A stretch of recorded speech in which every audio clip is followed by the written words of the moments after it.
Book rich dad poor dad पढ़ने के बाद भी 90% लोग फाइनेंशियली फ्री क्यों नहीं बनते हैं? क्योंकि बुक सबके पास है बट एग्जीक्यूशन माइंडसेट बहुत कम लोगों के पास। तो चलो वीडियो को स्टार्ट करते हैं और मैं आपको इस बुक का बहुत ही अलग पर्सपेक्टिव से रिव्यू दूंगी। प्रॉब्लम बुक में नहीं है, प्रॉब्लम हमारे माइंडसेट में है। तो book rich dad poor dad हमें ये बताती है rich people buys asset and poor and middle class people buy liabilities and thinking they are assets. अब मैं इसे अपनी इंडियन रियलिटी से बताती हूँ। सैलरी आते ही phone upgrade, bike EMI, car EMI, wedding expenses and सबसे इम्पोर्टेंट शो ऑफ लाइफस्टाइल। तो एक तरह से देखा जाए मिडिल क्लास लोग स्टेटस खरीदते हैं, असेट्स नहीं। फॉर एग्जांपल आपकी 80,000 सैलरी है, 25,000 आपकी कार ईएमआई है, 15,000 रेंट, 10,000 लाइफस्टाइल पे आप स्पेंड कर रहे हो, सेविंग ऑलमोस्ट जीरो। सपोज आपने अपनी कार की ईएमआई में 50,000 रुपये इन्वेस्ट किया बट अपनी स्किल्स पे आप क्या लगा रहे हो? Zero. Zero investment on your skills. यही डिफरेंस है, मिडिल क्लास कंफर्ट पे इन्वेस्ट करता है और रिच माइंडसेट कैश फ्लो पे। इसका सोल्यूशन क्या है? तो आपके लिए असेट वो स्किल है जो आपको फ्रीलांसिंग में इनकम जनरेट करके दे रही है, डिजिटल प्रोडक्ट में यूट्यूब चैनल जिससे आप अर्न कर रहे हो, एसआईपी इन्वेस्टमेंट, स्मॉल बिजनेस, कोई कोर्स जो आपको अर्निंग स्किल सिखाए, ये सब आपके असेट्स हैं।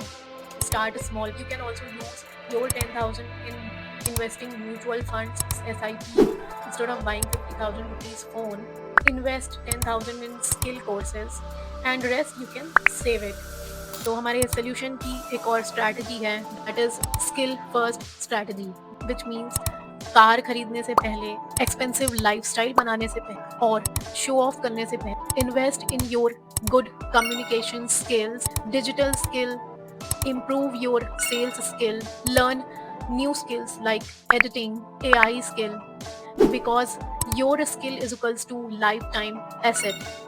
और मैं आपको बताती हूँ कि आपके लिए असेट क्या क्या है।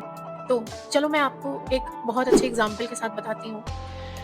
दो बंदे हैं, दोनों जॉब करते हैं, ठीक है। तो दोनों ने अलग अलग कार ली, अलग अलग अपनी ईएमआई पे। एक बंदा है जो हर महीने अपनी सैलरी का वेट करके ईएमआई देता है जब उसकी सैलरी आ जाती है, और वही जगह दूसरा बंदा है जिसने कार लेते ही उसको अटैच करवा दी किसी ऑर्गेनाइजेशन में, लाइक उसको रेंट पे दे दिया, ठीक है। कार उसके पास ही है बट जब वो नहीं चलाता है तो उसने उस समय पे अपनी कार किसी और को यूज़ करने के लिए दे दी, कॉमर्शियल यूज़ के लिए। एंड आफ्टर दैट जब वो यूज़ हो गई तो उसी रेंट के अमाउंट की ईएमआई दे देता है। तो उसने यहाँ पे चीज़ें बैलेंस कर ली। तो अगर आप भी अपनी कार को एक असेट समझते हो, ये असेट नहीं है, ये एक लाइबिलिटी है, क्योंकि वो आपकी इनकम नहीं जनरेट कर रही, सिर्फ एक्सपेंसेस बढ़ा रही है। सोल्यूशन क्या है? Solution is identity shift. Stop saying I am middle class, I can't take risk. Start saying I am building assets because your identity decides your action.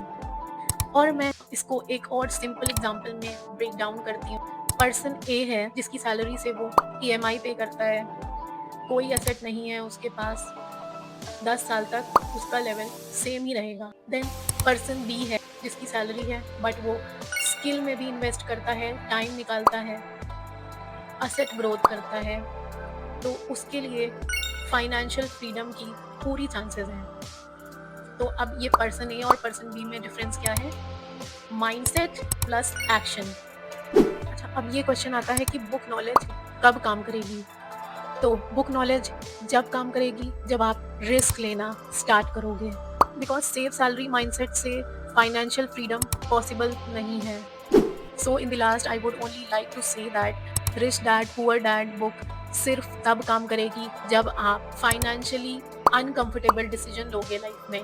Book आपको सिर्फ नॉलेज देगी बट आपका करेज आपको फ्रीडम देगा। खुद decide करो EMI life चाहिए या असेट लाइफ चाहिए।